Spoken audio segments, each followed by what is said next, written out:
Pemirsa, seorang guru di Kabupaten Aceh Barat tewas mengenaskan di belakang rumahnya. Diduga guru SMK ini menjadi korban perampokan dikarenakan barang berharga milik korban seperti perhiasan emas raib dibawa kabur.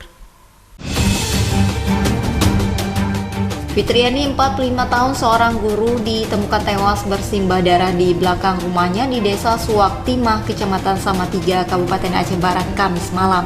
Diduga kuat guru ini menjadi korban perampokan karena sejumlah barang berharga seperti perhiasan emas hilang di tubuh korban. Korban pertama kali ditemukan oleh suaminya di belakang rumah usai ditinggal sholat Isya. Korban mengalami luka serius di bagian kepala dengan kondisi pecah. Jenazah korban langsung dibawa ke Rumah Sakit Umum Daerah Cutnya Din Labuh untuk dilakukan otopsi untuk mengungkap penyebab kematian korban.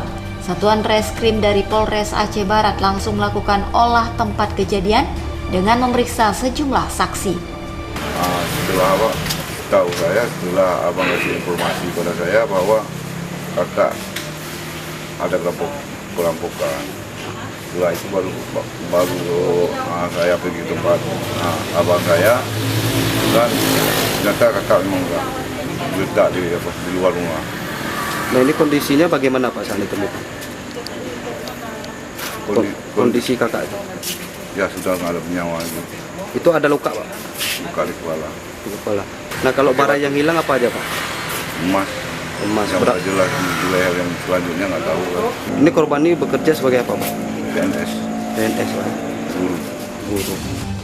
Adik korban Saiful Rizal mengatakan korban ditemukan oleh pihak keluarga di belakang rumah dengan kondisi sudah tak bernyawa. Bahkan luka di bagian kepala diduga bekas hantaman benda tumpul.